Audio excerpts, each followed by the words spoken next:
દીવમાં દીવ ઘોઘલા બ્રિજની નીચે દરિયામાં ડોલ્ફિનનો નજારો। દીવના દરિયામાં અવારનવાર ડોલ્ફિન નજરે પડતી હોય છે। આજે સવારે દીવ ઘોઘલા બ્રિજની નીચે ડોલ્ફિન નજરે પડતા બ્રિજ ઉપરથી જનારા વાહન ચાલકો ડોલ્ફિનને જોવા ઊભા રહ્યા। મોટી સંખ્યામાં લોકોએ ડોલ્ફિન નિહાળી।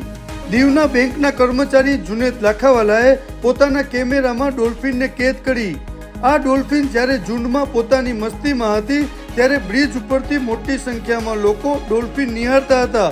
ત્યારે અનેક લોકો એમ જ સમજ્યા કે કોઈ દુર્ઘટના તો નથી થઈ ને। પછી જ્યારે ખબર પડતી કે ડોલ્ફિન છે ત્યારે લોકોએ હાશકારો અનુભવ્યો।